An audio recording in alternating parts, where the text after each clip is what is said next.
Ha, Dada, assalomu alaykum. alaykum assalom. Yaxshimisiz?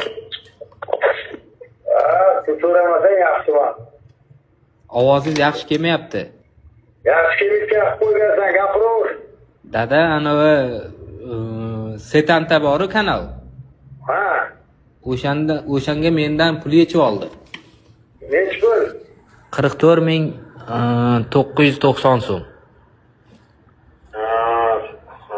Men ko'rganim uchun yechib olibdi. Xo'sh, endi mendan ham yechib oldi. 5,5 million. Nimaga? O'g'lingizni kontragini to'lang deb yechib oldi. Nima qilishimni bilmayapman. Endi nima qilishim kerak? Yo, prosta yechib oldi-da, ana agar oyligi o'chib qolgan bo'lsa, to'lab yurmang demoqchiman-da. Menikidan yechib bo'ldi-da o'zi. 45 mingni berishim kerak endi. Bilmasam dada. Bergisi kelyaptimi? Bergisi kelyaptimi? Sen qachon menga 5,5 millionimni berging keladi?